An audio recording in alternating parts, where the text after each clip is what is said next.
masjidga qo'shni bo'laman deganlar bormi? Uchtepa tumani ona bola Banisadan, Labzeydan o'tgandan keyin Xurshid mahallasi keladi. Shu joydan 505 sotuvlik xonadonimiz sotilyapti.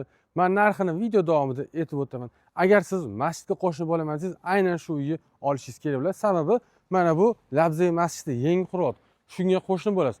Fasad uzunligi 16 mi 18 mi dedilar. Yana bitta aniqlashtirib olasizlar. Bu uyimizning fasadi, ko'rinishi ko'ryapsiz. Xo'p, 9 ta xonasi bor, 2 ta sanuzel, 2 ta oshxonaga ega. Bu yerda yana qo'shimcha o'zini joyi bor. Bu yoqqa bemalol 2 ta mashinangizni qo'ysangiz bo'ladi. Undan tashqari ichkariga ham mashinangizni olib kirib qo'ysangiz bo'ladi. Yuring, men sizga ichkarilarni bitta-bitta tanishtirib beraman.